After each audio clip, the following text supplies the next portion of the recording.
Good afternoon, this is Dan Howe, PTI Securities and Futures with your Monday, August 22nd daily wrap-up. Today we actually had a fairly significant overnight range, fairly wide. It was a 32-point range overnight in the S&P's future. The Asia markets closed a little bit down, the European markets closed a little bit up. There was really no fundamental news at all to speak of today, so the market didn't get much direction from that. We opened high, went a little bit higher, and then we started to sell off most of the day, at least in the morning. But from noon on, we had a relatively narrow range. The only excitement really of the day was there's a little bit of a rumor about Goldman Sachs hiring a white-collar defense attorney in the last 15 minutes, which hit Goldman Sachs about 6%. On the earnings front, the only thing out there was any note was there was quite a bit of beer news today. Budweiser actually came in a little bit better than expected, and we're going to have Foster's report after the close. So both of those are going to be potentially be part of InBev at some point.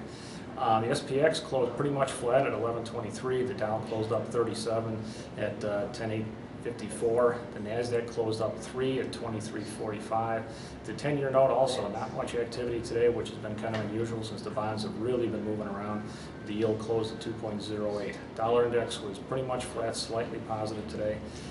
Looking forward this week, the durable goods order is coming out Wednesday, the GDP is coming out Friday, but all eyes are pretty much on the Fed and to see what, if anything, the Fed's going to announce in speeches on Friday at Jackson Hole, Wyoming. Obviously, last year at this time, that speech kicked off the QE2 and sent the market on a wild 35% rise in the next 6 months.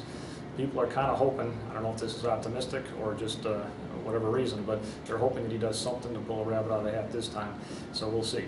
It's been Dan Howe, PTI Securities and Futures.